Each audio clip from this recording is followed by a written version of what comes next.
Esse aqui é o vídeo que você não pode deixar para assistir depois. Eu vou te explicar por quê. Faltam poucos membros para a gente poder anunciar o nosso próximo documentário.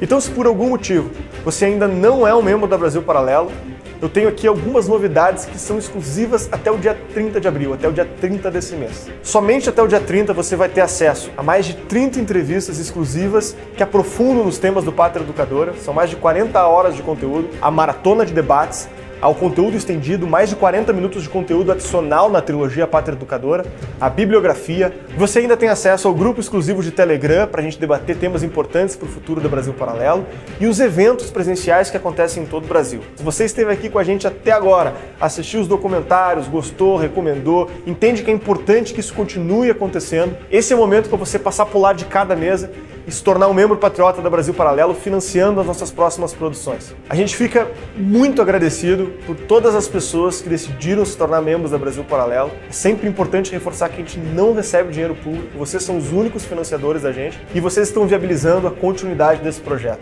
Então eu reforço, essa é a sua oportunidade de fazer muito investindo muito pouco. Se você decidir se tornar membro depois do dia 30 de abril, você vai perder essas condições especiais que eu estou explicando aqui para você nesse vídeo. E como sinal de transparência e confiança na qualidade do nosso conteúdo, você tem 7 dias para mudar de ideia por qualquer motivo que seja. Você entra lá, consome os conteúdos da maratona de debate, assiste as entrevistas, vê o material complementar. E se você mudar de ideia por qualquer motivo que seja, não precisa de justificativa, você pode pedir o seu dinheiro de volta sem nenhuma burocracia. Muito obrigado a todos vocês que decidiram dar esse passo e financiar a Brasil Paralelo. Nós contamos com todos vocês para que em breve a gente anuncie a nossa próxima produção que vai falar sobre um problema central do Brasil. Contamos com você, nos vemos na plataforma de membros e até breve. Olá, eu sou Henrique Zingano, eu sou produtor aqui da Brasil Paralelo. Sejam bem-vindos a mais um Hangout, da série de Hangouts que a gente está fazendo sobre os conteúdos apresentados na trilogia Pátria Educadora. A gente está fazendo uma série de Hangouts expandindo, então, os conteúdos que são apresentados no documentário. Esses Hangouts vão ficar disponíveis na nossa plataforma, né? Então, se você ainda não é membro da Brasil Paralelo, eu te convido a entrar nos links aqui que estão disponíveis na descrição desse vídeo para assinar, então, e ser membro da plataforma Brasil Paralelo.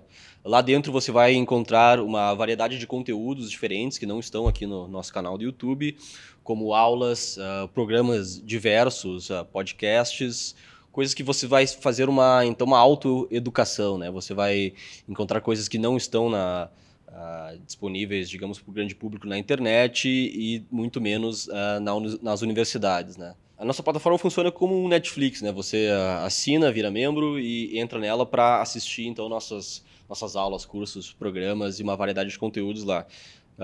Então fica aqui o convite para você que ainda não é membro. E hoje a gente está aqui com 2 convidados, então, para o nosso Hangout, para falar do impacto científico da produção acadêmica brasileira no exterior, né? Foi na pesquisa aqui do documentário que eu encontrei o termo cientometria, né, que é o objeto de estudo aí, então, do Marcelo Hermes e do Fabiano Borges, que são nossos convidados de hoje. E quando o Marcelo começou a me mandar os artigos dele, eu fiquei impressionado com os resultados, né? Eu não sabia que era tão ruim assim, já tinha uma ideia, né, pelo conteúdo que eu trabalhei, mas eu não sabia que era tão ruim assim. Então, Marcelo, eu queria começar contigo aí, lembrando da nossa entrevista que a gente teve em Brasília lá, né? Que tu me apresentou realmente esses resultados aí, e como isso foi chocante, né? A gente dedicou uma parte do documentário para falar disso, que tu apresentou ali vários dados, né? Eu gostaria que tu começasse dizendo um pouco da tua carreira, da tua trajetória e como é que tu se envolveu com esse conteúdo, né? Então, obrigado aí pelo convite para participar mais uma vez aí do Brasil Paralelo. Então, eu sou biólogo, trabalho com biologia adaptativa na área de bioquímica, né, há muitos anos, há 30 anos, né? E ao longo desse processo, no 2004, 2003, eu comecei a editar uma série de artigos sobre biologia comparada na América Latina. E aí eu me interessei para saber como é que estava a área de biologia comparada na América Latina. Isso era 2004, 2005, e eu fui me aprofundando nos números, né?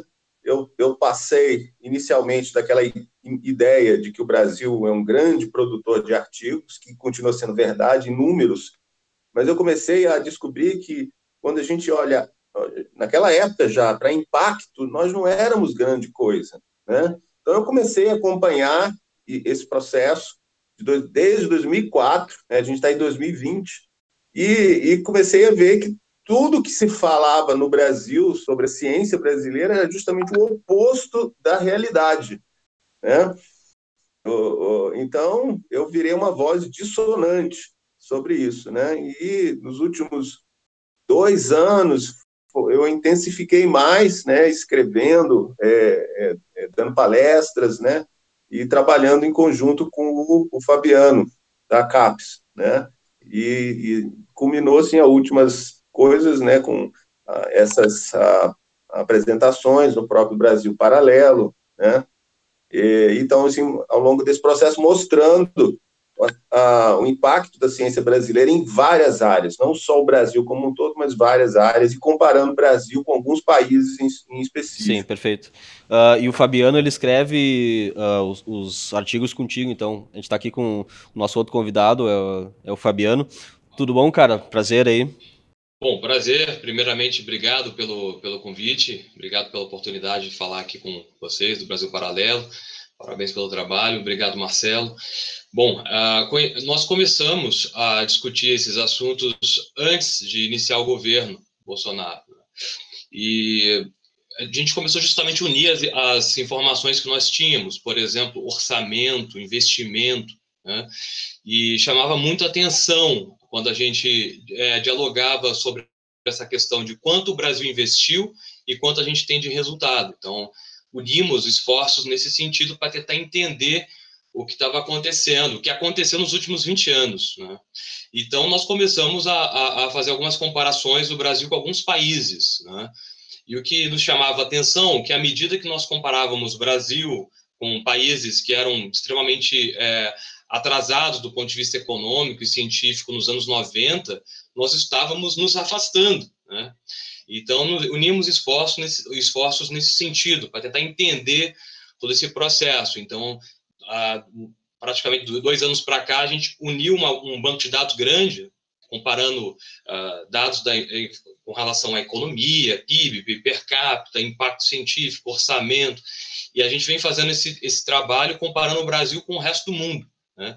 E cada vez que nós comparamos com o resto do mundo, a gente fica cada vez mais chocado, ou seja, pelo descompasso entre os investimentos feitos, né, e o resultado obtido, né? Uma relação aí a economia a gente chama de insumo-produto, né, essa questão de função de produção. Então, é uma coisa realmente preocupante, né? Então, a gente tem trabalhado muito nesse sentido nos últimos 2 anos. Perfeito.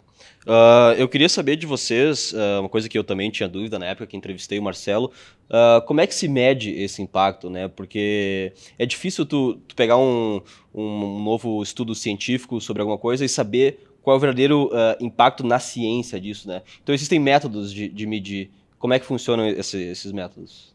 Bom, a primeira coisa é a gente entender que bibliometria é um conceito que antecede a cientometria, tá? A bibliometria é um conceito já cristalizado e veio justamente com a ideia de aferir a produção de conhecimento, né? Não, aí veio evidentemente a questão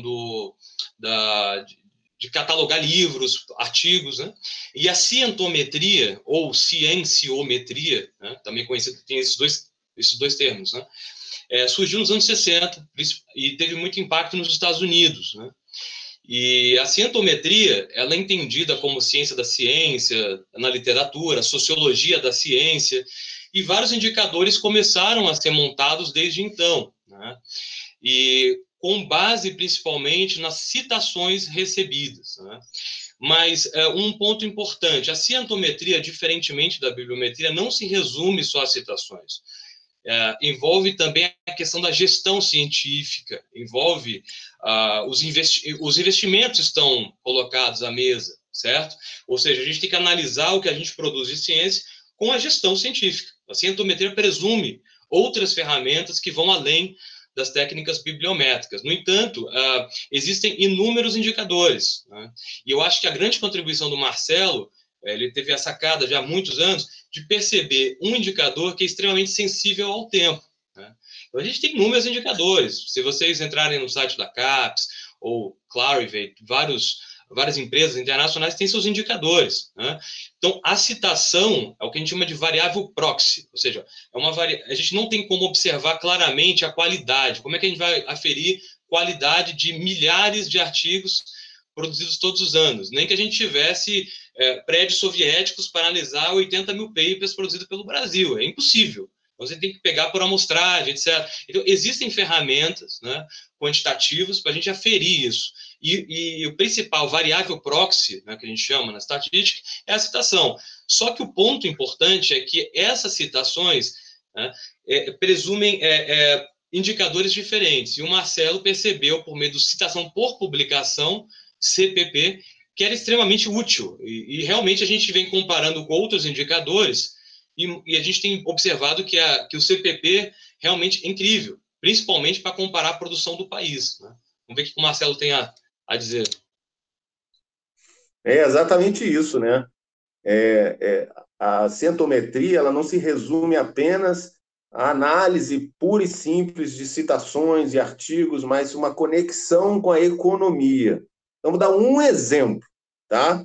Comparar o Brasil com o México. São sociedades relativamente parecidas, né, em vários aspectos, né, sociológicos, né? Então, quando a gente olha as citações por publicação do Brasil e do México, os dois países são praticamente empatados, tá? Então, no último ranking, o Brasil estava na posição 63, se eu não me engano, o México na posição 62 de países que produziram, se eu não me engano, 5 mil artigos científicos, não, 3 mil, me desculpa, 3 mil artigos científicos no ano de 2018. Então, Brasil e México empatados. Mas o que acontece? O Brasil investiu, em relação ao PIB, 1,2%, 1,3% em pesquisa e desenvolvimento. E o México investiu 0,5%. Tá? Então, em números absolutos, para o Brasil dá em torno de 100 bilhões de reais. Aí eu pergunto, qual país tem mais efetividade em termos de ciência e tecnologia? Brasil ou México? Se os dois estão empatados em termos de resultados bibliométricos, né? São empatados. A diferença é mínima entre Brasil e México, só que o México investiu menos da metade do Brasil. Então, a resposta é óbvia, que é o México. Então, estão dando uma explicação bem objetiva e prática. Sim, perfeito.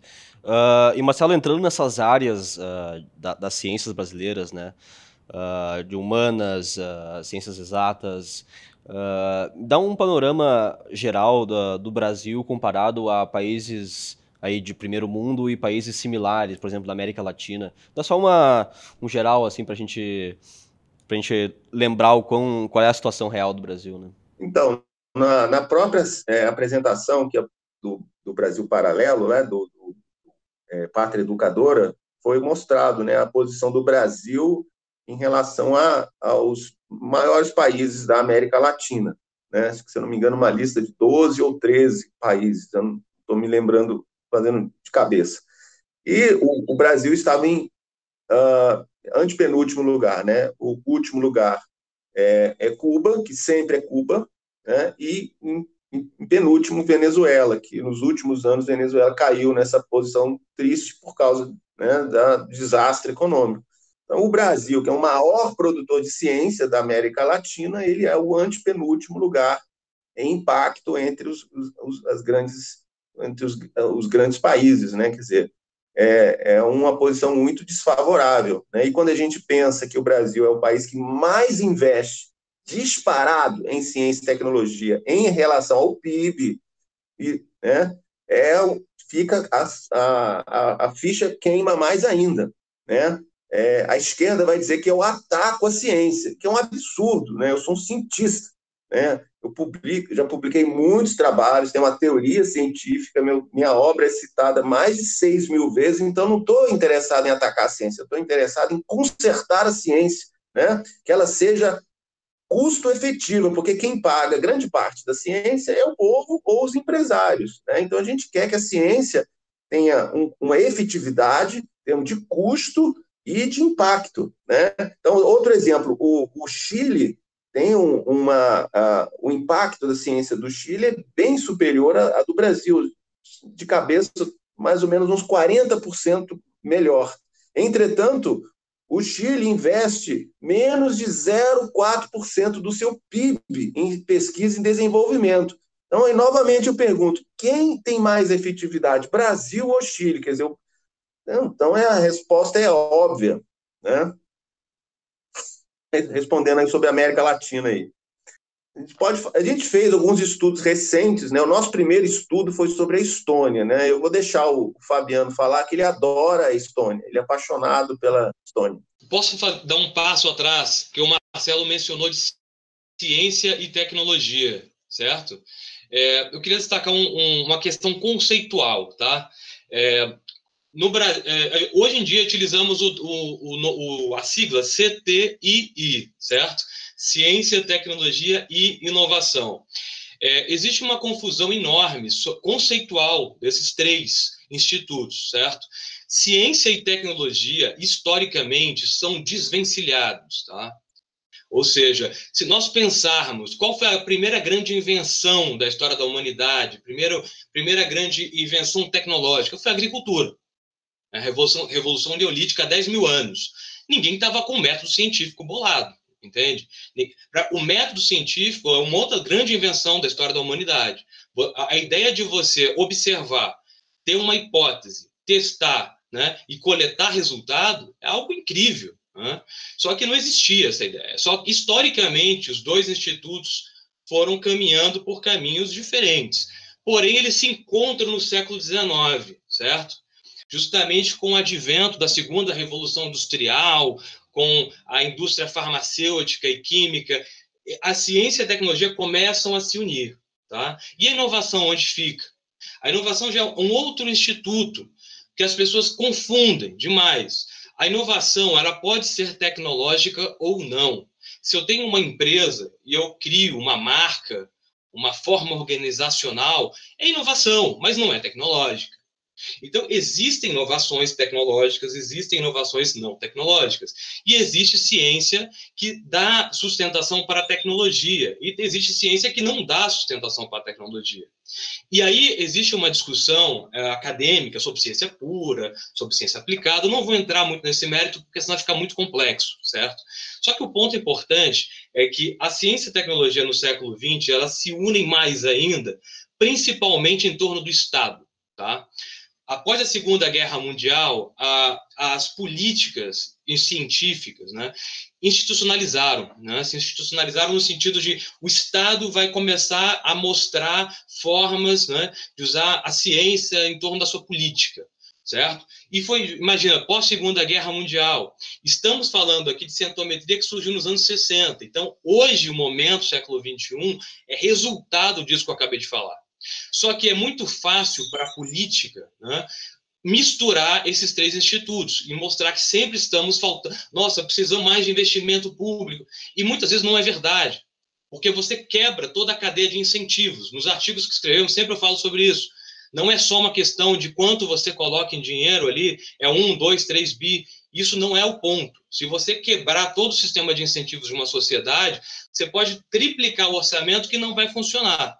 Então, esse é um ponto muito importante, puxando o gancho aí que o Marcelo falou, ciência e tecnologia. Eu acho importante aclarar isso para as pessoas, porque a política, existe uma frase muito importante que é a seguinte: a política, né, a economia, vou fazer uma retificação, a economia é a triste ciência, né, de revelar custos, e a política é a alegre arte de ocultá-los. Né? Então, se você coloca a política por trás, você faz tudo o que você quiser. E a política científica está por trás da CTI. É isso que é importante as pessoas entenderem. tá? Então, assim, quando o Marcelo menciona sobre a Estônia, o que aconteceu com a Estônia, né? A Estônia fazia parte das 15 ex-repúblicas soviéticas, né? A Estônia, em 93, convivia, segundo dados do FMI, eu peguei um estudo do FMI e calculei a partir de um estudo de 99 do FMI. A Estônia vivia com 2,7 dólares por dia, né? O salário médio de um estoniano, em 93. Ou seja, o cara era a zona da pobreza, entende? Assim, terrível para o estoniano. E justamente nesse período, a Estônia já se desvencilhou por completo, assim como a Letônia e a Lituânia, que são os países bálticos, né? Então, esses 3 países se desvencilharam por completo da União Soviética, não entraram na chamada SEI, né? Então, eles tiveram caminhos já autônomos no período da década de 90. A Estônia seguiu um receituário econômico mais ortodoxo, né? Inclusive cortando gastos públicos, subsídios, algo parecido com o que a Nova Zelândia havia feito na década anterior, portanto, na década de 80, certo? Então, a Estônia começou uma série de reformas nos anos 90. E naquele momento, eles sofreram. A inflação chegou a 1000%, e em pouco tempo eles começaram a arrumar a casa, né? E naquele momento, na década de 90, assim, a Estônia, na ciência e tecnologia, era bem atrás de países, nem se falava em Estônia, certo? Só que, assim, evidentemente, eles tinham uma educação, assim, enfim, tinham conhecimento de matemática. Isso é algo que a gente vem discutindo, inclusive, sobre os países das ex-repúblicas soviéticas. A Geórgia, por exemplo, é outro caso, né? Mas a gente não vou falar agora da Geórgia. O importante é focar na Estônia. Então, na década de 90, a Estônia era um país à parte do sistema. Não estava no sistema internacional, né? E nós verificamos que nos últimos 15 a 20 anos, a Estônia teve um crescimento exponencial. Foi igual ao coronavírus, né? Ou seja, é exponencial, não é, olha, a Estônia está aqui nesse pontinho. Não, ela fez assim, em termos de impacto científico. Então, no primeiro artigo que nós escrevemos para a Gazeta do Povo, nós estávamos interessados em tentar entender o que aconteceu com a Estônia. Porque, do ponto de vista econômico, muita gente já fala sobre a Estônia, né? A Estônia é um país extremamente liberal, é um país, inclusive, um reduto de libertários, né? O Mark Laar é um exemplo, né? Que foi o primeiro-ministro, inclusive, da década de 90, né? O primeiro-ministro da Estônia, o que é atualmente um libertário, então, ele era primeiro-ministro na década de 90, 93, entende? Então, assim, eles fizeram uma série de reformas, e essas reformas foram importantes para colocar a Estônia nos eixos, né? Ainda lá atrás. Alguém pode me dizer, mas é um país pequeno. Pois é, esse é um grande problema que a gente sempre debate nos grupos de ciência. Porque essa história de país pequeno é muito relativa. Existem inúmeros países pequenos, na África, por exemplo, né? Mauritânia, e países com população pequena e que continuam uma desgraça, entende? Então, esse é um ponto muito importante também de a gente enfatizar. E a Estônia, é o seguinte, a curva de população está caindo, tá? O ápice dela foi na década de 90, 80, aí depois começou a cair. Hoje a população da Estônia é praticamente a mesma que ela tinha na década de 80, década de 70. Tá? Então, assim, realmente, ela está caindo agora, mas chegou, enfim, aumentou um pouquinho, quase 2 milhões. Mas um país pequeno tem menos custos de transação? Tem, mas os caras fizeram reformas importantes, desburocratizaram. Para você abrir uma empresa na Estônia demora 15 minutos. Né? Os caras fizeram uma série de reformas no sentido tecnológico, né? De modo que as escolas têm acesso à computação facilmente. O projeto Tiger Leap, por exemplo, né? Depois eles criaram o Prog Tiger, que é um projeto focado para as crianças, inclusive. As crianças já vão começando a ter acesso à programação, entende? Então, assim, é um país que pensou o capital humano, né? Que é, enfim, um outro conceito, lá atrás. E hoje eles estão colhendo os frutos. Não é simplesmente porque é um país pequeno, entende? E aí, quando a gente vai analisar cientometricamente, ou seja, os números são muito parecidos, ou seja, o sucesso da Estônia no impacto científico é uma coisa impressionante. Então, essas coisas não me parece que são simplesmente coincidências, né? Eu acho que a ciência, no caso, aferida pelo impacto, significa necessariamente internacionalização. É como o mundo está vendo aquele país, entende? Publica um artigo. Pô, aquele artigo é muito bom, ele começa a ter relevância, começa a ser citado. A Estônia tem relevância na área de biologia, bioquímica, física, astronomia, medicina. São as áreas de grande impacto na Estônia, certo? Fora isso, também tem uma relevância na parte de computação, um país extremamente desburocratizado, você volta de casa, é conhecida como e-Estônia, né? Como se fosse internet, né? Ou seja, um país que está adaptado à realidade do século XXI. Enquanto isso, países latino-americanos estão com o pé nos anos 60. E é esse que é o grande problema que eu vejo, porque nós estamos ainda com certas teorias econômicas, por exemplo, a própria estrutura cepalina, que coloca o nosso atraso, a culpa do nosso atraso na indústria. Isso não justifica o nosso atraso, né? Inclusive, tem um livro do Alexandre Randes Barros, né, em que ele critica isso, né? Ele mostra que o nosso atraso tem muito mais a ver com o capital humano, e eu estou de acordo com ele nesse ponto. O capital humano explica muito mais o nosso atraso do que a questão da indústria que nós não tínhamos no Brasil, né? Pode falar, Marcelo. Então, complementando aí o Fabiano, que é um apaixonado pela Estônia, que, aliás, é o país que tem a maior quantidade de mulheres bonitas per capita do planeta. Então, acho que eu entendo. Não é só ciência, então. Mas tem outros países dessa mesma Europa centro-oriental, né, que são muito interessantes. E a gente acabou descobrindo países mais efetivos que a Estônia, né, porque a Estônia foi o primeiro achado, porque a Estônia já era famosa, né, pela economia e pelas mulheres bonitas, né? Então, isso é um dado real, pode falar sobre isso. Mas então, olha só, a gente descobriu posteriormente a Bielorrússia, né, a Azerbaijão, a Geórgia, a Armênia, né, a própria Lituânia e a Letônia, que o Fabiano citou. A Geórgia ela é especialmente interessante porque é um país que está ainda em processo de desenvolvimento, né? A gente ainda não estudou aprofundadamente, mas a gente tem dados cientométricos que a Geórgia hoje, que é um paizinho, ela é famosa nos livros de história por ser onde nasceu Stalin, né?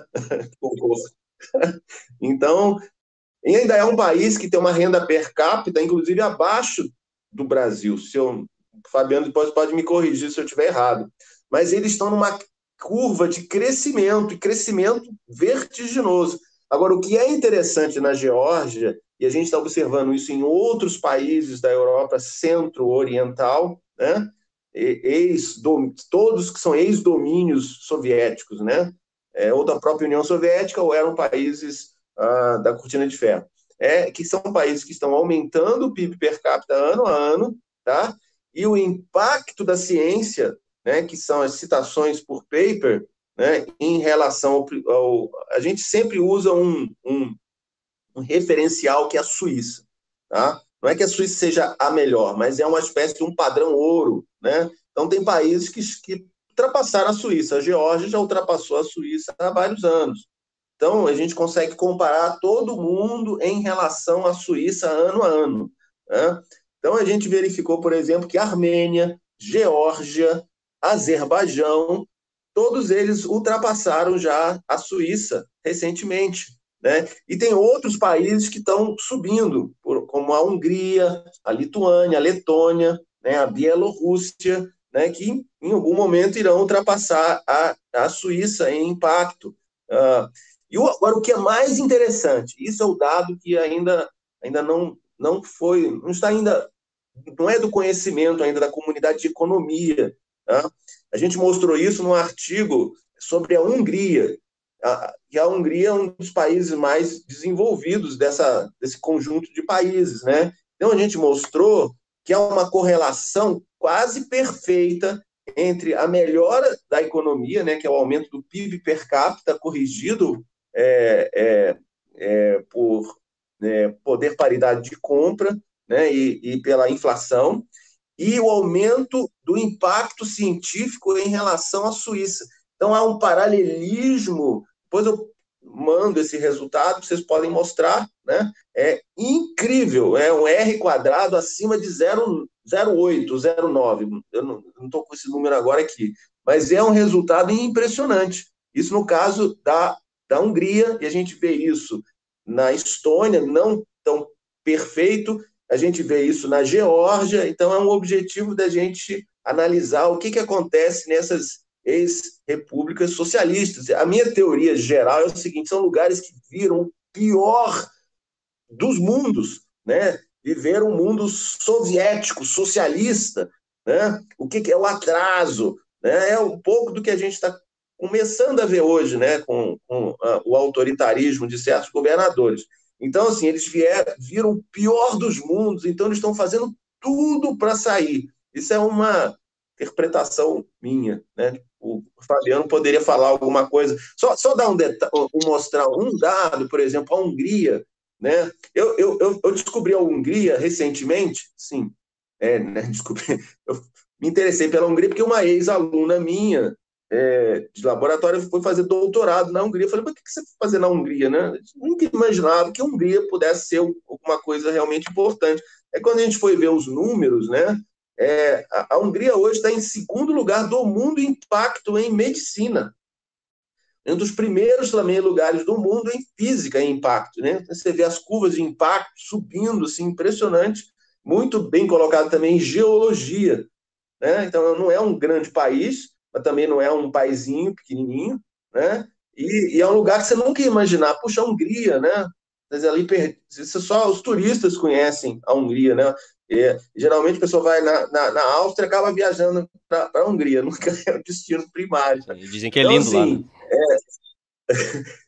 né? Então, são exemplos de países que estão usando a ciência para se desenvolver, ciência e tecnologia de qualidade de verdade, porque ciência de qualidade é um termo da esquerda, então nós preferimos usar ciência de qualidade de verdade, com eficácia, né? Essa história de ficar estudando coisas irrelevantes sem impacto, não acontece nada, né? Isso gera até uma própria desconfiança da população em relação à ciência, porque os cientistas começam a viver num mundo à parte, não se importam para a sociedade. E quando a sociedade descobre que é ela que paga, em parte, pelo menos, a atividade do cientista, ela vai ficar mais brava ainda com o cientista. Sim. Voltando ao Brasil, Marcelo e Fabiano, dá para dizer que houve um decaimento progressivo aí nos últimos anos, né, da qualidade e do impacto desses trabalhos científicos. Isso com certeza tem uma causa, né? Existem fatores aí que com certeza causaram esse decaimento. Eu queria que vocês explicassem para a gente alguns fatores que vocês enxergam que ajudaram o Brasil a ir ladeira abaixo nesses rankings todos.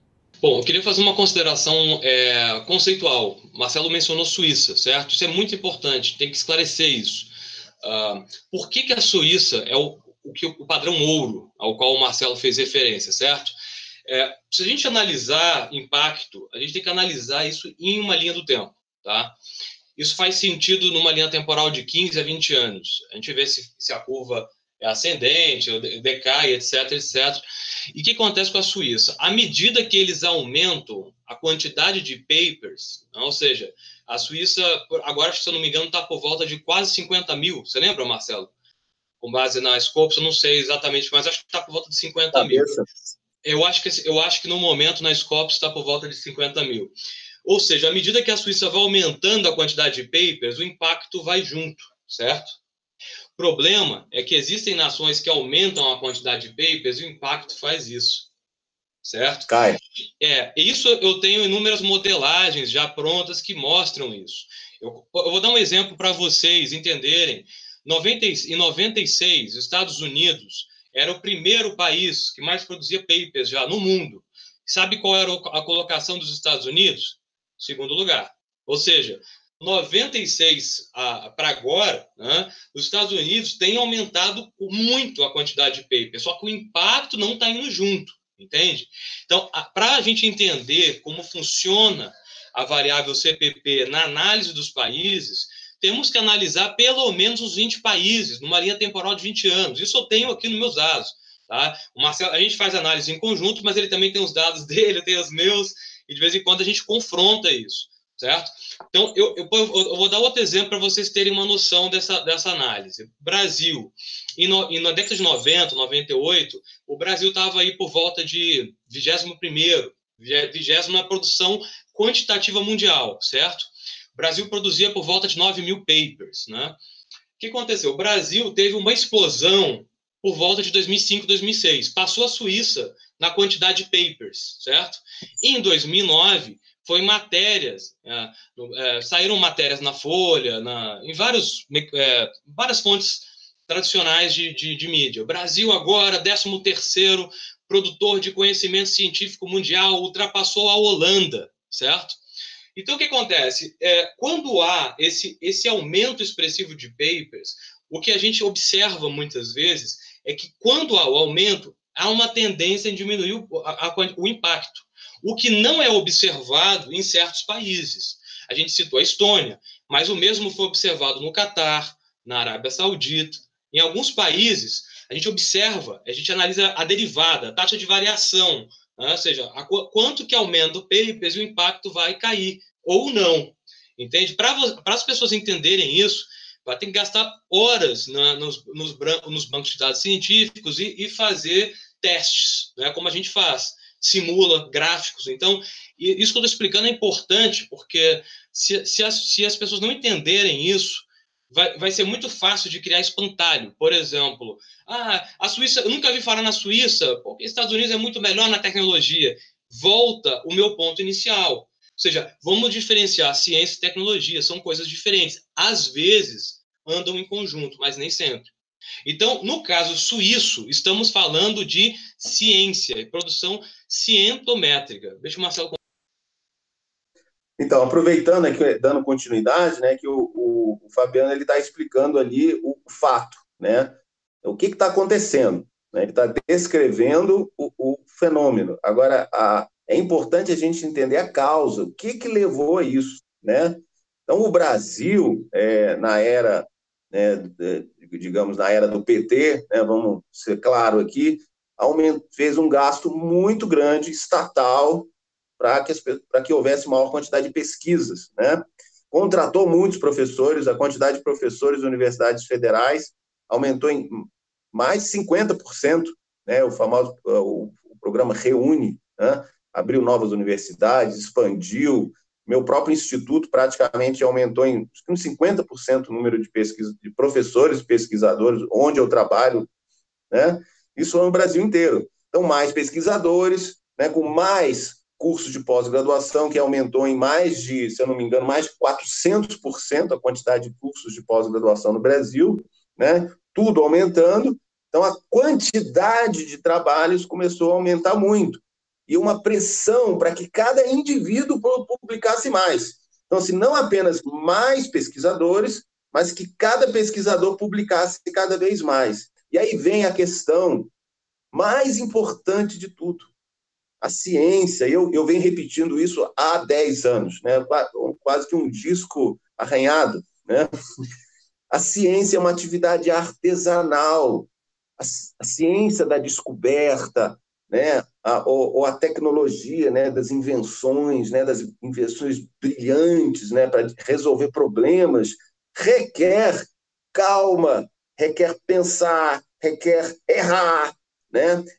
Requer ter ousadia de querer descobrir algo, né? A ciência, o cientista, existe para ou descobrir alguma coisa ou inventar alguma coisa. Aí é o cientista inventor, né? Como, por exemplo, Thomas Edison, né? Então, assim, ou você inventa ou você descobre. Senão, o que você está fazendo? Então, quando você estimula uma atividade industrial na ciência, ela perde a graça, né? Vou dar um exemplo na área de poluição, né? Você estuda lá poluentes, né? Então você tem um modelo para estudar poluentes, então você tem uns peixinhos. Então você pega um monte de alunos ao longo de 10 anos e põe cada aluno para estudar uma molécula, um poluente, ou uma mistura de dois com aqueles peixinhos, e vai sempre fazendo o mesmo experimento over and over, né? Tradução, né? De novo e de novo, é sempre mais do mesmo, mais do mesmo. Isso é uma atividade científica? mas não é uma atividade científica realmente inovadora. Então, o que acontece? Você produz muito, mas sem impacto, sem relevância, porque você começa a estudar coisas que ninguém se interessa. Às vezes eu vi relatos de pessoas, professor dizendo, Marcelo, olha, eu botei essa molécula para um aluno meu estudar, eu sei que essa molécula não vai funcionar para aquilo que a gente quer, mas isso vai gerar uma tese, vai gerar um paper, entendeu? Aí o aluno vem conversar comigo, ai, professor, eu estou tão desanimado, eu estou fazendo uma coisa que não serve para nada. Então, assim, os cientistas básicos, eles usam uma falácia, ou seja, uma mentira, de que a ciência ela pode estudar qualquer coisa, que é ciência. Então, sim, a gente tem que ter responsabilidade social. A maioria de nós é pago pelo dinheiro público, ou para você fazer descobertas, ou para você resolver problemas da humanidade, que nem agora, está todo mundo pesquisando Covid, né? Vacinas, tratamentos, diagnóstico, está todo mundo atrás de resolver um problema real. O pessoal viu que há um perigo real para o planeta, né? Não dá mais tempo de ficar estudando o banheirão, né? Dando exemplo aí dos piores. Então, essa falácia de que pode pesquisar qualquer coisa e de que é necessário pesquisar muito em quantidade, e foi uma época que houve muito dinheiro, de fato, às vezes dinheiro demais ele é prejudicial, né? Porque fica fácil, você não precisa se esforçar para ter resultado, qualquer resultado gera relatório e você vai ter dinheiro novamente. Então não há competitividade entre os cientistas, tudo começou a ficar muito fácil. Então o Brasil começou a publicar muito, cada vez mais quantidade, e o que aconteceu? O impacto foi caindo ano a ano. Tanto que eu e Fabiano publicamos recentemente um estudo mostrando a posição do Brasil no ranking internacional, né? E de 2005 para cá. E a gente vê que cada ano o Brasil cai nesse ranking, né? E a nossa previsão, pelo menos era a previsão antes da crise, né, do Covid, era que em torno de 2023 o Brasil chegaria no último lugar do mundo entre 73 países, se eu não me engano, 73, em impacto científico. Isso é gravíssimo, né? Mais um 7-1 aí, então. Assim, deixar o Fabiano falar mais. Bom, pessoal, queria dar um passo atrás, justamente recorrendo a meus argumentos iniciais. Quando eu falei sobre ciência, tecnologia, inovação, política científica, certo? Em primeiro lugar, não deveria existir essa ideia de ter que publicar muito. Isso é anticientífico, tem que só publicar por publicar, certo? Então, por que existe isso? Porque o Estado entrou. Essas políticas científicas institucionalizadas, ou seja, o Estado assumiu a política científica como um dos seus tentáculos, obriga a produção. Isso vem pós-Segunda Guerra Mundial. Isso não existia no século XIX. É importante que as pessoas tenham essa ideia. As revistas antigas, inclusive na França, século XVII, tal, você já tinha produção científica, evidentemente, mas ninguém estava pressionado a publicar. Então, esse é um primeiro ponto importante. Essa pressão de publicar, a meu ver, ela já é errada no nascimento, certo? Agora, tem um ponto que o Marcelo comenta, que é importante a gente destacar. Eu não acredito nem que o Brasil publique muito. A gente publica além da nossa capacidade. Por que eu digo isso? Se a gente analisar a principal base científica hoje, que é a Scopus, a gente usa muito o SJR, esse mago, né? O Brasil indexa aí por volta de 80 mil papers já por ano, né? Para ser exato, 81 mil papers. Todo ano está lá indexado 81 mil papers, certo? E qual que é o nosso quadro de doutores permanentes? 82 mil. Ou seja, a gente publica menos de um paper por ano pelo quadro de doutor permanente. Então, onde é que está sendo publicado? Não vem dos doutores, entende? Vem de uma mão de obra da ciência, que não é proveniente dos doutores. É isso que é um ponto importante a ser destacado.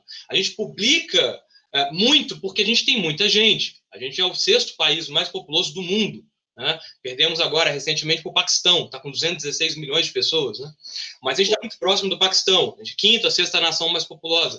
Então, a gente tem tudo em maior quantidade no Brasil. Tem mais pessoas, tem muito, porque aqui tem tudo, tem muito. Por isso que o nosso PIB, o PIB nominal do Brasil é grande. Tem muita gente trabalhando, o governo está gastando, tem muito imposto. Ou seja, isso justifica o o PIB enorme, né? Mas quando a gente vai ver o critério per capita no Brasil, os critérios per capita geralmente são baixos, não só o PIB per capita. Eu estou citando aqui a quantidade de publicação por doutor, ela é pequena, ela é baixa. Então, isso explica que a maior produção de papers no Brasil não provém do nosso quadro de doutores permanentes. Então, existe alguma coisa errada na própria condução das políticas científicas. Porque se nós quisermos colocar a ciência num patamar mais elevado, a gente precisa de internacionalização. Então, pessoas que estão chegando na ciência, esses recém-doutores, com muita informação e pressão para publicar, eles não têm ainda experiência para ter papers de forma mais madura, para causar impacto. Isso explica um pouco do problema que nós temos hoje. Ou seja, as políticas científicas atabalhoadas ao longo das últimas décadas nos levou para um critério de publicação muito elevado para a nossa capacidade e justamente tendo por trás um orçamento elevadíssimo, né? Um orçamento público elevado. E para entender isso, eu vou só fazer um parênteses para vocês entenderem um pouco. Por que educação e ciência estão relacionados no Brasil, certo? A discussão entre ensino e produção científica, isso é um debate à parte, né? Marcelo e eu acreditamos que existe uma correlação, existem pessoas que falam que não, ensino, você não quantifica, é muito difícil quantificar ensino. Como é que você vai quantificar a aula do Marcelo? É boa ou ruim? Entende? Vai fazer uma ficha para avaliar? Então, é justamente por isso que surge a proxy produção científica, certo? Então, a produção científica é importante para nós termos uma ideia quantitativa da nossa produção científica, se nós estamos no caminho certo ou não. E aí o que acontece? Educação e ciência no Brasil estão intimamente ligadas por conta do orçamento público. O Ministério da Educação, em 2019, teve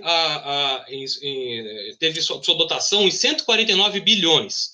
Foram 155 unidades orçamentárias. O que significa isso? O MEC se passa pela LOA, que é a Lei Orçamentária Anual, certo? Nessa lei orçamentária, você tem que descentralizar crédito, orçamento. Então, significa dizer que a Universidade de Brasília, onde o Marcelo está, recebeu um dinheiro que veio do MEC.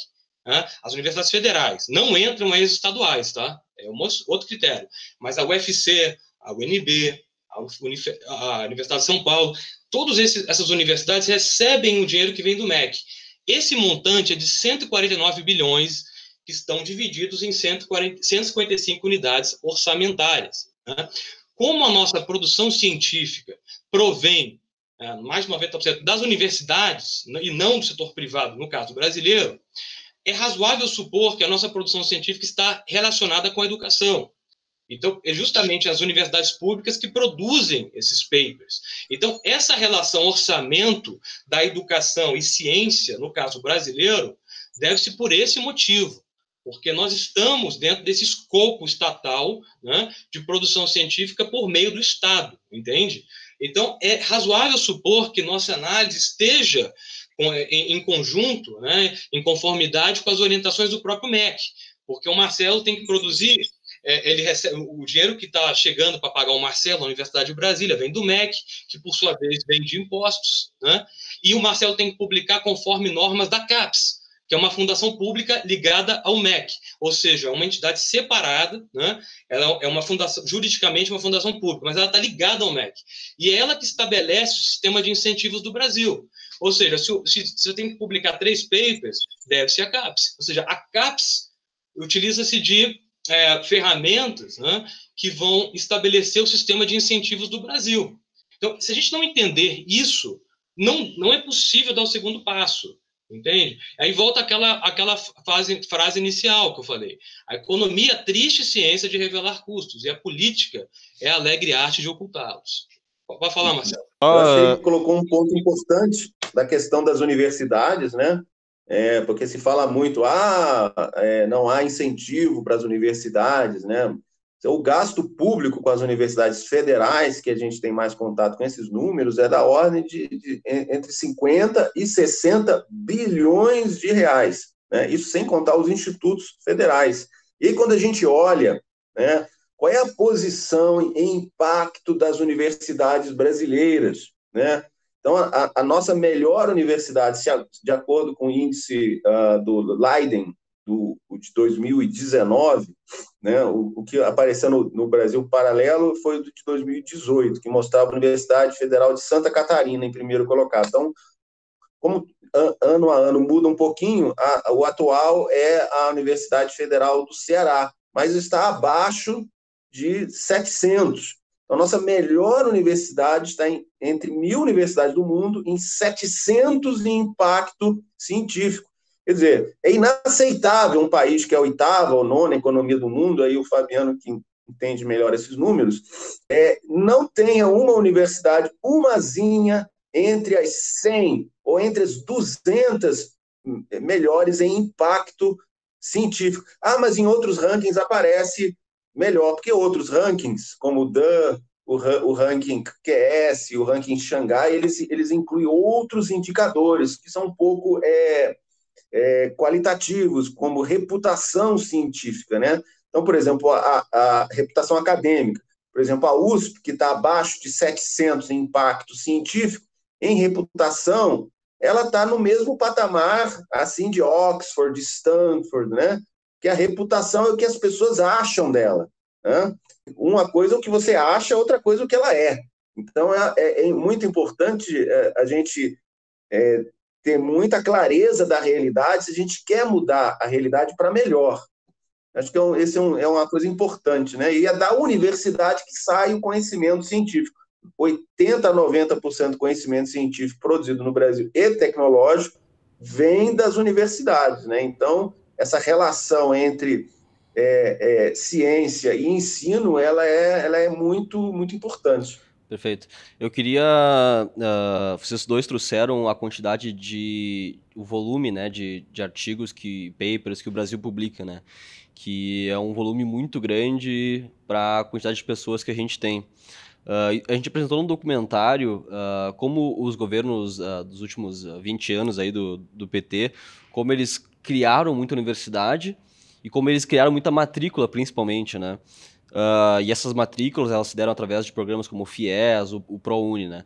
Que aumentaram assim, exponencialmente o número de matrículas e, em consequência, o número de teses e artigos feitos por esses alunos, né? Por quê? Porque o Brasil ele tem a obrigatoriedade da extensão, do ensino e da pesquisa.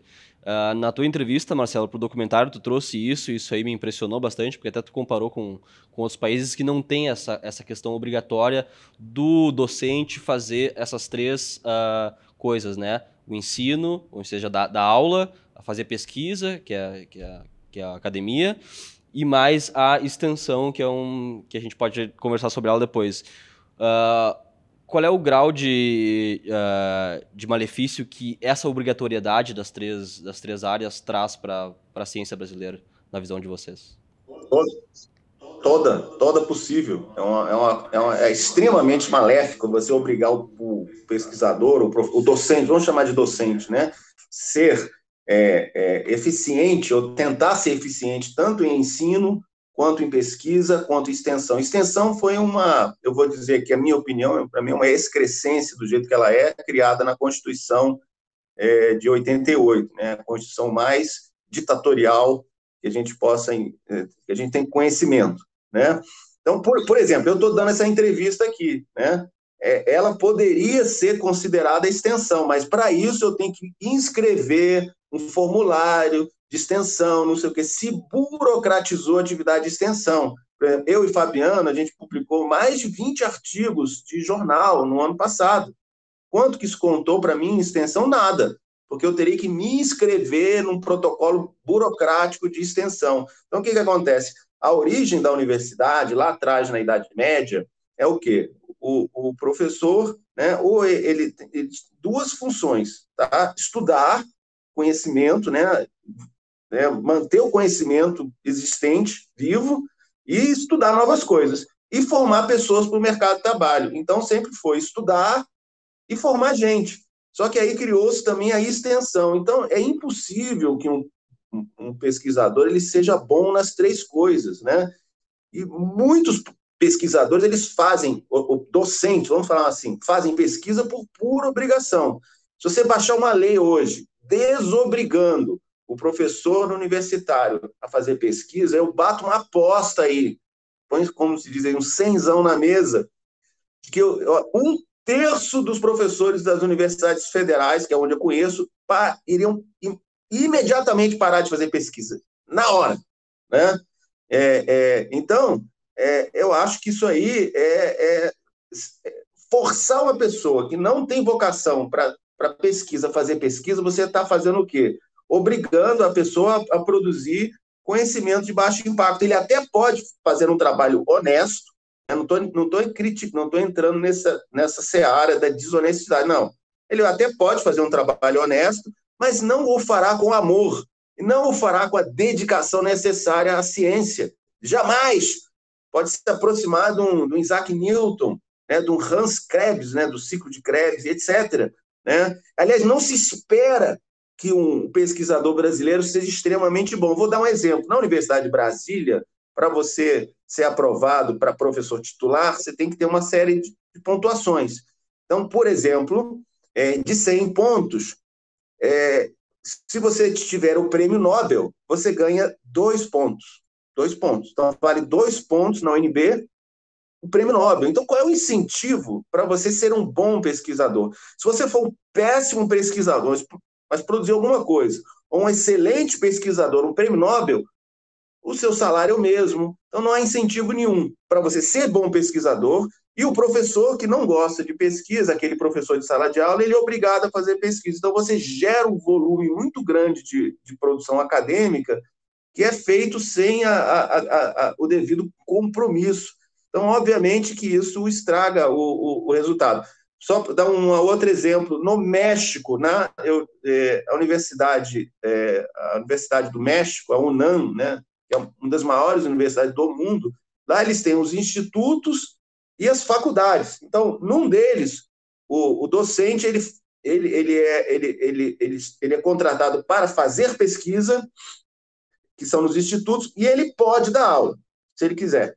E tem as faculdades em que ele é para dar aula e pode fazer pesquisa. Então, ele é contratado para uma atividade mais importante.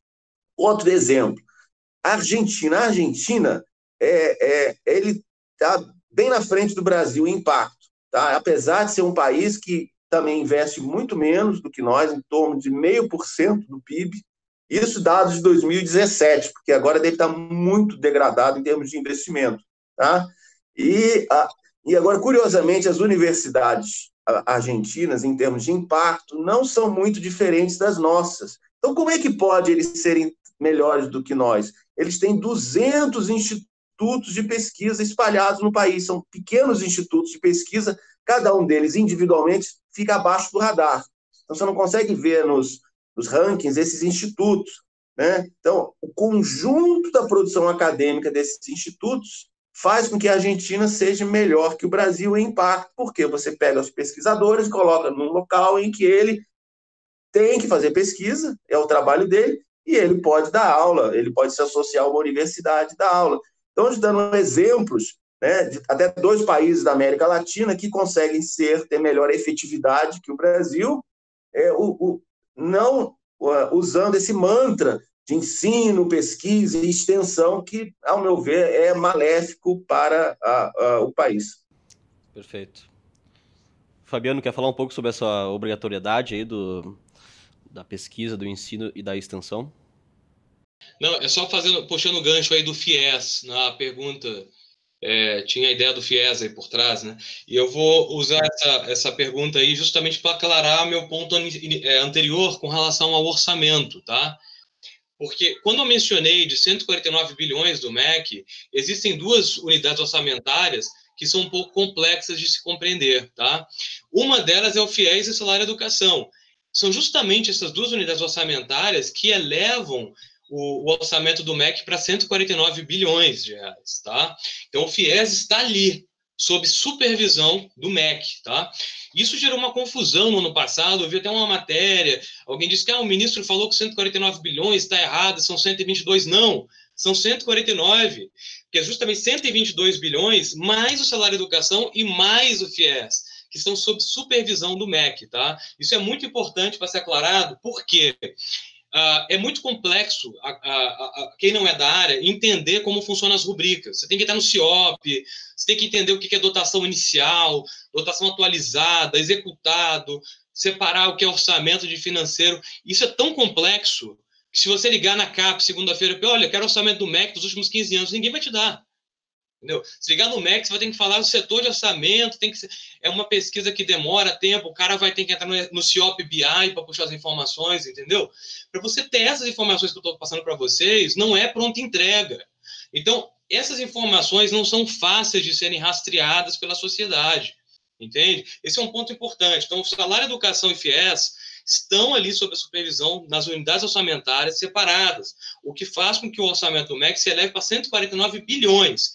Essa parte de orçamento de educação não tem a ver com o que o Marcelo está falando do P&D. São rubricas diferentes, entende? A gente está falando aqui do orçamento que chega para a universidade, para pagar professor, pagar tudo, pagar a luz, né? E dentro desses seus 149 bilhões tem o orçamento da CAPES, entende? E é justamente o parte do orçamento da CAPES que vai para o MEC, para as universidades, para pagar bolsas de estudo. Então, a gente tem todo um sistema enorme para a compreensão da nossa ciência, né? E o que o Marcelo chama atenção é simplesmente fomento na pesquisa e desenvolvimento. Além disso tudo que eu estou dizendo, você tem 1,3% do PIB para investir em ciência e tecnologia, que a gente chama de pesquisa e desenvolvimento, que é a famosa sigla P&D, né? Research and Development, né? Então, a gente tem um Estado com muitas regras, muitas normas, e que a maioria da população não compreende, porque dada a complexidade do sistema, entende? Então, é muito importante, quando a gente está discutindo sobre esse assunto de ciência, aclarar esses pontos, porque dá uma impressão que o governo cortou, então agora não tem mais orçamento para ciência e tecnologia. Isso é falso, a gente tem. Inclusive, 1,3% do PIB que o Marcelo falou há pouco é um orçamento expressivo. Se é mal utilizado, são outros 500. Mas uma boa parte desse orçamento destinado à pesquisa e desenvolvimento no Brasil provém do setor privado. O setor de energia elétrica, por exemplo, que é o P&D de setor elétrico, a gente está financiando também. Entende? Quando a gente paga a nossa continha, vai financiar o setor elétrico de P&D. Então, assim, todo esse aparato institucional, burocrático da ciência, da tecnologia, da inovação e da educação, não é tão simples de analisar como as pessoas costumam falar na própria mídia. Olha, cortou, nossa, agora o desastre. Não, cortou algumas rubricas de algumas áreas. A própria CAPES, ano passado, geriu 4,2 bilhões. Foi mais do que o Ministério da Ciência e Tecnologia. Ou seja, uma fundação tem um orçamento maior, né, do que o Ministério da Ciência e Tecnologia. Então, se as pessoas não entenderem essas rubricas, esses investimentos, as análises ficam comprometidas, o debate fica distorcido, entende? Compromete o debate. Então, é importante que as pessoas entendam de onde vêm os investimentos, entende? Entender as rubricas. Se não entendermos, não dá para dar o segundo passo. Perfeito. Pessoal, indo já para se encaminhando para o final do nosso Hangout, eu queria falar de um país aí que tá na mídia todos os dias, né? Que é a China. Que eu sei que a China ela tem um impacto muito grande na ciência mundial, né? A China ela tem os melhores alunos do mundo em várias áreas diferentes, né? E uma população também que é a maior do mundo, né? Então eu queria perguntar para vocês têm um artigo recente aí sobre a China, né? Que até é um nome bem legal, a Revolução da Ciência da China, né? Eu tive a oportunidade de cursar a 8ª série do ensino fundamental nos Estados Unidos, né? E lá eu tinha muitos colegas chineses. A escola que eu estudei era uma cidade bastante universitária, né? A cidade, para vocês terem uma ideia, ela tinha 70 mil habitantes durante o período letivo e nas férias tinha 30 mil habitantes. Então, uma cidade basicamente universitária, em Morgantown, West Virginia, né? No estado de West Virginia.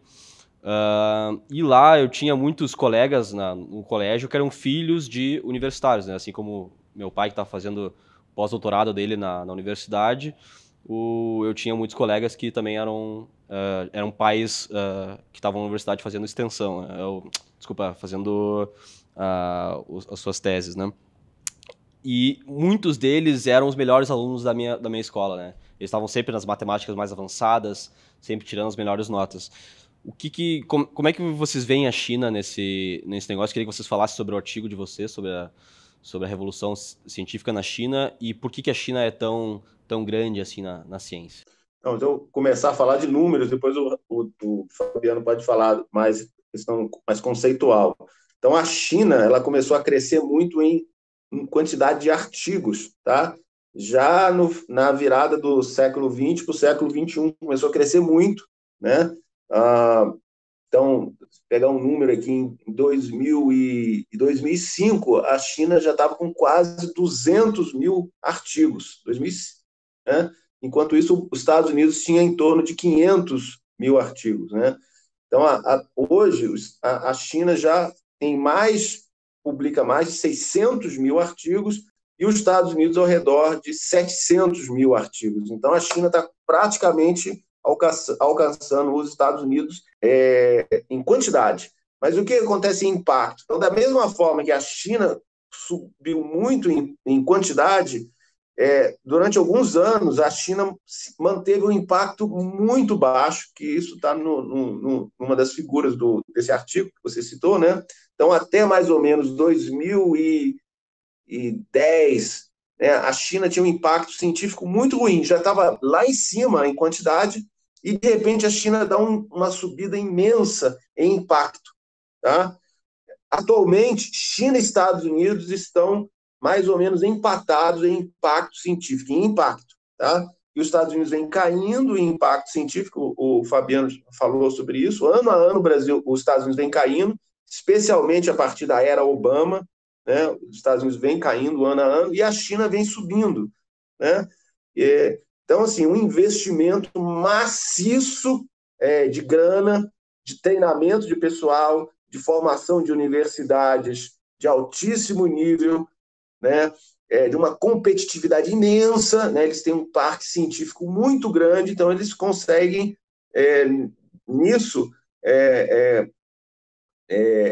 induzir, né, uma produção de qualidade. Né? Então, um misto de quantidade e qualidade e muito incentivo. Até recentemente, a China pagava prêmios aos pesquisadores por publicarem artigos em revistas de grande repercussão. Né? Prêmios que chegavam da ordem de R$100 mil por um artigo. Então, você publicar na Nature, você podia ganhar R$100 mil. Algo impensável no Brasil. Né? Você não ganha nenhum real a mais. Né? Então, gera problema, porque China também é o maior país em termos de fraude científica, mas esse grande aumento da produção chinesa não é fraude, né? É realmente um aumento real. Né? O Fabiano pode complementar aí. Em várias áreas. Né? Se você olhar área por área, a China tem melhorado ano a ano. A China ainda está longe digamos, se a gente der uma nota de ranking para a China hoje tem em torno de 5,5, sendo Suíça, Estônia, 10. Tá? O Brasil está em torno de 2 nessa nota hoje, 1,5, 2. A China 5,5, mas subindo. Tá? Então, em alguns anos, a China vai estar entre os 10 melhores do mundo em impacto total. Bom, anteriormente eu mencionei para vocês a importância de analisar numa escala temporal, né? 20 anos, mais ou menos. O que acontece com o caso chinês? Outra informação importante. Uma das críticas que eu escuto bastante quando eu escrevo com o Marcelo é o fato de que o CPP puxaria o impacto sempre para baixo quando o país aumenta a quantidade de papers. Né? Se isso fosse verdade, isso se aplicaria ao caso chinês. Por quê? De 96, 98, mais ou menos até 2018, uma escala aí dos 20 anos, a China foi o que mais aumentou a quantidade de papers no mundo. Quase 1.800%, certo? O Brasil, que aumentou muito, acho que foi, se eu não me engano, 700%, certo? Então, a China foi o que mais aumentou no mundo, não se compara com nenhum outro país. Então, se esse argumento de que quando você aumenta a quantidade, o impacto vai ser jogado para baixo, né, a China seria o principal candidato. Primeiro ponto, tá? Outro dado importante, em 96, a China estava em 9º colocado no mundo na produção científica, já produzia muito com relação ao resto do mundo. Se você pegar uma lista de 43 países, a China estava em 42º em impacto em 96. Portanto, embora publicasse, né, muito, estando entre os 10 primeiros, a China era o penúltimo lugar em impacto em 96. Então, à medida que eles aumentaram a quantidade de publicações de forma vertiginosa, o impacto foi junto. É uma coisa impressionante.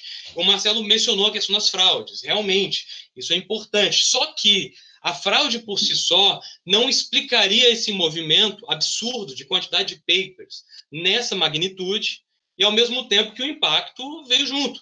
Né? Então, esse é um primeiro ponto muito importante a ser tratado aqui. Nós estamos trabalhando com a principal base de dados científica do mundo, né? Que é a Scopus, é a maior, mais importante. E nessa base que a gente extrai essas informações que nós estamos passando para vocês. Inclusive, esse JE que a gente utiliza é gratuito. A gente sempre ressalta isso. Utilizamos bases gratuitas, as pessoas podem baixar e fazer suas próprias análises e checar o que a gente está dizendo. Né? Eu utilizo também algumas bases de dados que são pagas. Eu tenho que acessar pela CAPES, que está na universidade, o Marcelo conhece, a Saivo, o Insights, né? São bases pagas. Então, o cidadão comum não tem acesso a essas outras informações. Ao contrário das informações que nós passamos por meio dos artigos de jornais.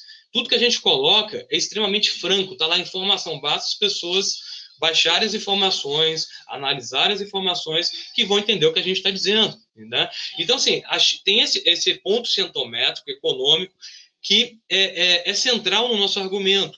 E a China, outro aspecto interessante, quando ela entra para a OMC e foi reconhecida como economia de mercado, né? Então, em 2004, 2005, a China cresceu muito a sua economia. Inclusive, a taxa de desemprego caiu muito na China. Ainda é alta, mas a taxa de desemprego caiu. Né? A gente não sabe exatamente os dados chineses, porque são muito manipulados, todo mundo sabe, não é novidade para ninguém. No entanto, eles melhoraram, é claro que eles melhoraram em vários indicadores, inclusive ciência e a própria economia. À medida que eles abriram a economia, né?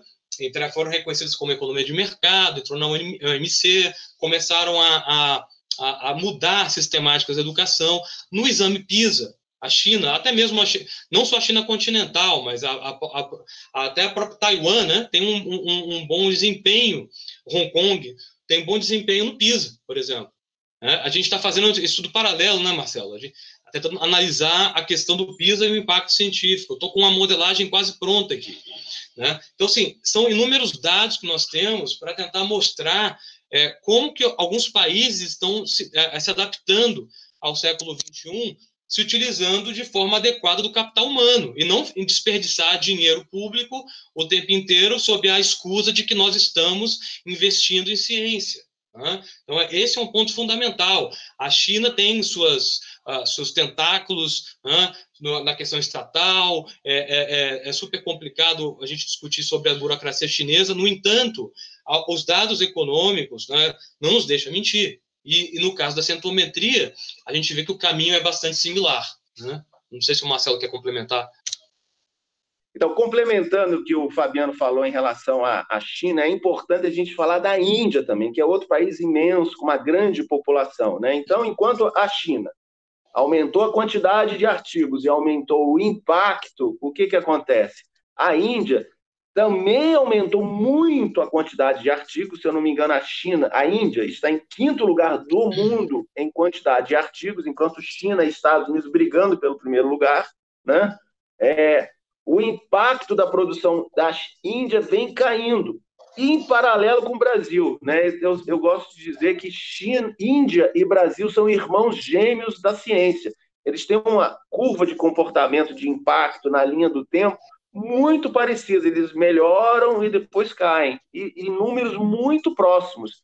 Então, a Índia é esse outro exemplo de como que a gente não deve fazer, porque eles também produzem muitos trabalhos, né, com baixo impacto.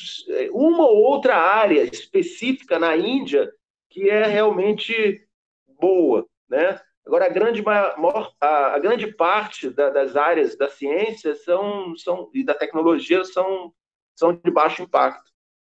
Algo importante com relação à análise que nós fazemos é a separação da análise feita de um país como um todo, né? Ou seja, Brasil comparado com a Suíça, Brasil comparado com a China. A gente pode analisar também as áreas específicas do conhecimento, ou a gente pode analisar o desempenho das universidades, tá? Essas três análises presumem números, dados de natureza diferente.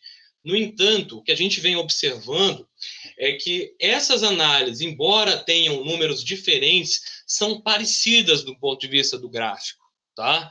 Eu vou dar só um exemplo com relação ao impacto que nós analisamos pelo CPP por área e como é complicado nós analisarmos somente pelo viés do quantitativo, tá? 2015, medicina, se nós compararmos Brasil e Holanda, tá? Eu até anotei aqui para não perder o dado. O Brasil produziu por volta de 21 mil papers em medicina, papers indexados na principal base da Scopus. A Holanda publicou 24 mil, certo? Publicou mais que o Brasil. Mas, olha só que curioso, no entanto, quando analisamos o impacto, ainda que o Brasil tenha publicado menos do que a Holanda, o nosso impacto está na rabeira. Entre 47 países, ficamos em 38º. Ou seja, a produção quantitativa era meio próxima. A Holanda, que publicou 24 mil papers, ela foi para 6º lugar no impacto, ou seja, mesmo publicando mais.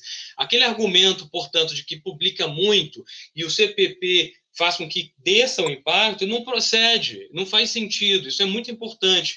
Então, se as pessoas quiserem realmente criar argumentos, refutar, né, nossos artigos, elas vão ter que analisar 25 países, pelo menos, 20 anos, comparar produção dos países, comparar as universidades, comparar as áreas. Só assim as pessoas vão ter dimensão do problema do impacto que nós temos, certo? Então, esse é um ponto de vista metodológico importante que eu tenho que ressaltar aqui, tá? Agora, para finalizar de fato, eu acho importante as pessoas refletirem sobre a natureza dos investimentos que nós temos no Brasil. Será que realmente é só aumentar investimento público? Hã? As pessoas têm que refletir sobre isso, como a gente vem falando aqui no Hangout inteiro. Eu vou dar um número para vocês, calculei pelo IPCA, deflacionei. De 2003 a 2017, o MEC teve um aumento de 211%, aumento real. CAPES, 332%. Só que, olha, menos de 2% da CAPES vai para a folha salarial. Depois você paga ali meia dúzia de contratos terceirizados, o remanescente é destinado às universidades do orçamento da CAPES. Em 2015, a CAPES chegou a 7,4 bilhões de dotação atualizada. Tá? Como diz o Ciro Gomes, dá bilhão? Dá 7 bilhões. É bilhão pra caramba. Isso destinado às nossas universidades, destinado às nossas pesquisas. Agora, os institutos, né, as FAPs, os fundos de amparo à pesquisa, realmente, ali o orçamento é pequeno. Entende? Se as pessoas não tiverem essa dimensão de como funcionam os nossos investimentos, e principalmente alterar, se a gente não alterar o sistema de incentivos no Brasil, a gente não vai sair do lugar. Vai ficar com a impressão de que está sempre faltando dinheiro, que agora vem o desastre, sendo que nós não havíamos saído do desastre. Isso é importante. A gente teve uma noção muito falsa de que nosso problema era a educação básica apenas, né? Ou seja, educação superior e a produção científica do Brasil, o 13º produtor de conhecimento científico mundial, passamos a Holanda, dava uma sensação, uma falsa sensação de goodness, né? O Brasil está bem na ciência, tecnologia, educação superior, e por acaso nós tínhamos um problema na educação básica, o que é falso. Ou seja, a gente aumentou muito os investimentos estatais, aumentamos muito a dívida pública com relação ao PIB, né? E não tivemos retorno. E é isso que as pessoas têm que entender.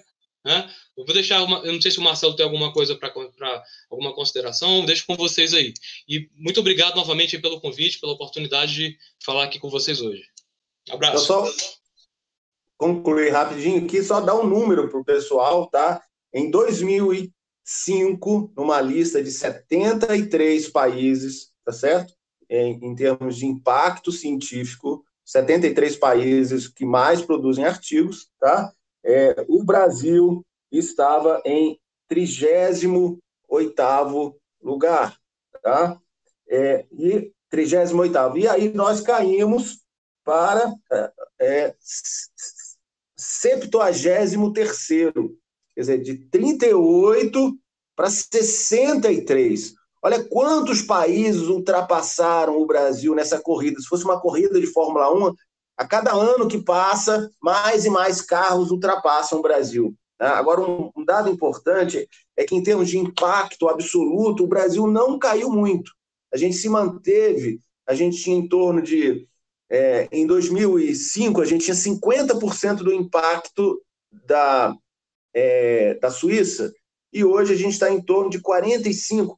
Quer dizer, caiu um pouquinho em termos de impacto absoluto. Então, como é que pode que a gente caiu tanto nesse ranking de impacto? Caímos porque outros países nos ultrapassaram, ficaram melhores do que nós, né? Então, no mundo globalizado, no mundo de tecnologia, ciência e tecnologia, é muito ruim a gente estar caminhando para o último lugar do mundo, e a gente precisa urgentemente acordar para mudar essa tendência. Então, acho que esse é um dado importante. O Fabiano falou de que muitos criticam os nossos números, porque o CPP seria um indicador fraco, e até agora todas as críticas que foram feitas para nós, nenhuma foi suficiente para mostrar que a gente estaria errado, né? Então, só para concluir, esses números estão todos disponíveis em plataformas públicas. Qualquer um pode fazer auditoria dos nossos números, tá? E, enfim, quero agradecer aí o convite aí por participar do programa, e estamos aí. Perfeito, eu queria agradecer então a participação de vocês dois aí. No Hangout aqui a gente viu então o impacto científico brasileiro, deu um diagnóstico aí da como é que anda a ciência do Brasil, né, internacionalmente falando. E para mim ficou bem claro assim, né, que o problema do Brasil, claro que não é um investimento, né, nas áreas de ciência em si, e sim talvez um excesso de regulamentação que o Estado faz desde muito tempo, que acaba amarrando e engessando o professor e obrigando ele a fazer coisas que não são da vocação dele, né? Quando tu obriga a pessoa a fazer pesquisa, quando tu obriga todo docente a fazer pesquisa, tu tá criando aí uma massa de pessoas que estão fazendo isso por mera requisito formal, né? Então não é a vontade do cara fazer pesquisa, a pesquisa não vai sair boa. Isso para mim tá bem lógico, assim, né? Isso eu vejo como um motivo bem forte do impacto ser tão ruim, né? A gente comentou da China também, né? Quando o Marcelo me mostrou o ranking do Leiden, lá em Brasília, quando eu estive lá para entrevistar ele, nos 100 primeiros, a China ocupava quase todas as posições, né, Marcelo? Era uma coisa impressionante, assim, como a China ela tem esse impacto forte, como ela representa, né, na ciência mundial. O professor Olavo, ele nos disse na entrevista dele também, que está na íntegra na plataforma, que um dos motivos, não só do universitário chinês, mas como o aluno primário fundamental chinês, por que ele vai tão bem? Por que ele é tão inteligente, né? Isso tem a ver um pouco com a língua deles, né? Que é feita por 3.000 caracteres, e eles têm que decorar esses 3.000 caracteres para aprender a começar a falar chinês, né? Então esse negócio da decoreba que a gente fala aqui, ele funciona porque o método de alfabetização e de letramento e numeração também, ele parte a partir de repetição, né? Ele é feito muito em repetição. E os chineses, eles são obrigados a isso por causa da língua deles, né?